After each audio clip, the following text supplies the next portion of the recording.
କେଉଁ ବ୍ୟକ୍ତିମାନଙ୍କ ଠାରୁ ଆପଣମାନେ ଅନଲାଇନ୍ ପେମେଣ୍ଟ ରିସିଭ୍ କଲେ ଆପଣଙ୍କର ବ୍ୟାଙ୍କ ଆକାଉଣ୍ଟରେ ଆମାଉଣ୍ଟ ହୋଲ୍ଡ ବା ଲେନ୍ ବା ଆପଣଙ୍କ ବ୍ୟାଙ୍କ ଆକାଉଣ୍ଟ ଡେବିଟ୍ ଫ୍ରିଜ୍ ହେବାର ସମ୍ଭାବନା ଅଛି।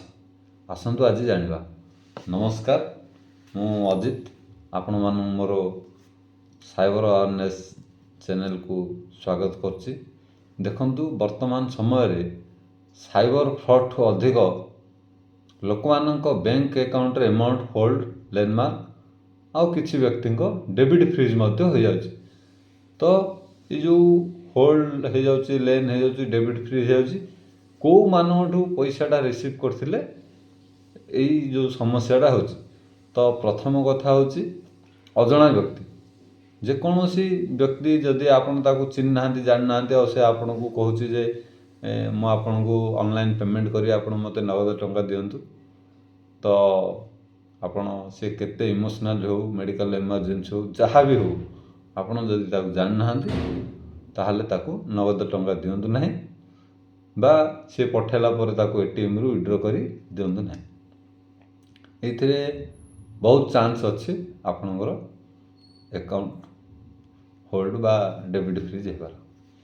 ଦ୍ୱିତୀୟରେ ହେଉଛି ଦୋକାନୀ, ବ୍ୟବସାୟୀ, ପେଟ୍ରୋଲ ପମ୍ପ, ଜନସେବା କେନ୍ଦ୍ର, ଏମାନଙ୍କଠୁ ମଧ୍ୟ କେବେ ବି ଆପଣ ଅନଲାଇନ୍ ପେମେଣ୍ଟ ରିସିଭ୍ କରନ୍ତୁ ନାହିଁ। କାହିଁକିନା ସାଇବର ଠକମାନେ ଏଇ ଯେଉଁ ଦୋକାନୀମାନେ ଯାହା ମୁଁ କହିଲି ସେମାନଙ୍କ ଆକାଉଣ୍ଟ ବ୍ୟବହାର କରି ପ୍ରାୟତଃ ସେମାନେ ଅନଲାଇନ୍ ଠକେଇ କରିଥାନ୍ତି। ତ ଆପଣ ସେମାନଙ୍କଠୁ ବି ରିସିଭ୍ କଲେ ଆପଣଙ୍କର ଲେୟର 1 ଯେଉଁ ସାଇବର ଠକମାନେ ଆକାଉଣ୍ଟ ବ୍ୟବହାର କରୁଛନ୍ତି, ଲେୟର 1 ପ୍ରାୟତଃ ଜନସେବା କେନ୍ଦ୍ର, ଦୋକାନ ଆଉ ବ୍ୟବସାୟୀମାନଙ୍କର, ପେଟ୍ରୋଲ ପମ୍ପ ମାନଙ୍କର ଲେୟର 2, ଆପଣଙ୍କର ଲେୟର 3ରେ ଆକାଉଣ୍ଟ ବି ହୋଲ୍ଡ ହେବାର ସମ୍ଭାବନା ଅଛି। ତୃତୀୟରେ ହେଲା ଯେଉଁମାନେ ଅନଲାଇନ୍ ଗେମ୍ ଖେଳୁଛନ୍ତି। ଆପଣ ଜାଣିଛନ୍ତି ଯେ ଆପଣଙ୍କର ସାଥୀ, ସାଙ୍ଗ, ଫ୍ୟାମିଲି ମେମ୍ବର, କିଏ ସମ୍ପର୍କୀୟ ଅନଲାଇନ୍ ଗେମ୍ ଖେଳୁଛନ୍ତି, ତାଙ୍କଠାରୁ କେବେ ବି ଆପଣମାନେ ପେମେଣ୍ଟ ରିସିଭ୍ କରନ୍ତୁ ନାହିଁ। ଏଇଥିରେ ବି ଆପଣଙ୍କର ବ୍ୟାଙ୍କ ଆକାଉଣ୍ଟ ହୋଲ୍ଡ ବା ଡେବିଟ୍ ଫ୍ରିଜ୍ ହେବାର ସମ୍ଭାବନା ଅଛି। ଚତୁର୍ଥରେ ହେଲା ଲୋନ୍। ଯେଉଁଟା ଲୋନ୍ ଆପ୍ଲିକେସନରୁ ଲୋନ୍ ଆଣୁଛନ୍ତି, ଆପଣଙ୍କର ବ୍ୟାଙ୍କ ଆକାଉଣ୍ଟ ଫ୍ରିଜ୍ ହେବାର ସମ୍ଭାବନା ଅଛି। ତ ଆପଣ ଆଣନ୍ତୁ ନାହିଁ। ଆଉ ଯଦି ଆପଣ ଜାଣିଛନ୍ତି ଆପଣଙ୍କ ସାଙ୍ଗସାଥି କିଏ ଲୋନ୍ ଆଣିଛନ୍ତି ଅନଲାଇନ୍ ମାନେ ମୋବାଇଲ ଆପ୍ଲିକେସନ ଇନଷ୍ଟଲ୍ କରି, ତ ତାଙ୍କଠାରୁ ବି ଆପଣ ଅନଲାଇନ୍ ପେମେଣ୍ଟ ରିସିଭ୍ କରନ୍ତୁ ନାହିଁ। ଏଇଥିରେ ବି ଆପଣଙ୍କର ବ୍ୟାଙ୍କ ଆକାଉଣ୍ଟ ଫ୍ରିଜ୍ ହେବାର ସମ୍ଭାବନା ଅଛି। ତାପରେ ଆସିଲା ଟ୍ରେଡ଼ିଂ। ଯେଉଁମାନେ ଅନଲାଇନ୍ ଟ୍ରେଡ଼ିଂ କରୁଛନ୍ତି, ମନି ଇନଭେଷ୍ଟ କରୁଛନ୍ତି, ସେମାନଙ୍କ ଠାରୁ ବି ଆପଣମାନେ ଅନଲାଇନ୍ ପେମେଣ୍ଟ ରିସିଭ୍ କରନ୍ତୁ ନାହିଁ। ଆପଣଙ୍କ ବ୍ୟାଙ୍କ ଆକାଉଣ୍ଟ ଫ୍ରିଜ୍ ହେବାର ସମ୍ଭାବନା ରହିଛି। ତାପରେ ଆସିଲା ଯେଉଁମାନେ ଆଉଟ୍ ଅଫ୍ କଣ୍ଟ୍ରିରେ ରହୁଛନ୍ତି ବା ଆଉଟ୍ ଅଫ୍ ଷ୍ଟେଟ୍ରେ ରହି କାମ କରୁଛନ୍ତି, ସେମାନଙ୍କଠୁ ଆପଣ ଡାଇରେକ୍ଟ ପେମେଣ୍ଟ ରିସିଭ୍ କରନ୍ତୁ ନାହିଁ, କି ସେମାନଙ୍କ ରିଲେଟିଭ୍ ଯେଉଁମାନେ ତାଙ୍କ ପରିବାର ଲୋକଙ୍କଠୁ ବି ଅନଲାଇନ୍ ପେମେଣ୍ଟ ରିସିଭ୍ କରନ୍ତୁ ନାହିଁ।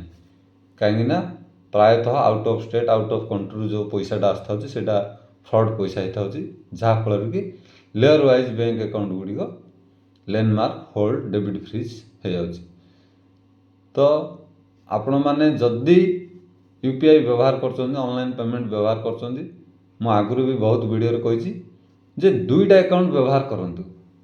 ଆପଣଙ୍କର salary account, business account, heavy amount ଥିବା ଆକାଉଣ୍ଟ UPI ଲିଙ୍କ କରନ୍ତୁ ନାହିଁ।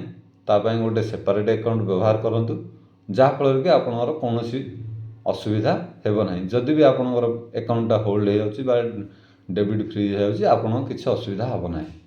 ଏଇ ଭିଡ଼ିଓଟିକୁ ବହୁତ ମାତ୍ରାରେ ସେୟାର କରନ୍ତୁ। ଆଉ ଡିଜିଟାଲ ଦୁନିଆରେ ସଚେତନ ହୁଅନ୍ତୁ, ସତର୍କ ରୁହନ୍ତୁ, ସୁରକ୍ଷିତ ରୁହନ୍ତୁ। ଯଦି ମୋର ଭିଡ଼ିଓଟି ଆପଣଙ୍କୁ ଭଲ ଲାଗିଲା ତେବେ ଲାଇକ୍ କରନ୍ତୁ। ଆପଣଙ୍କର ପରିବାର, ସମ୍ପର୍କୀୟ, ସାଙ୍ଗସାଥିମାନଙ୍କ ସହିତ ସେୟାର କରନ୍ତୁ। ରହୁଛି। ଜୟ ଜଗନ୍ନାଥ। ଧନ୍ୟବାଦ।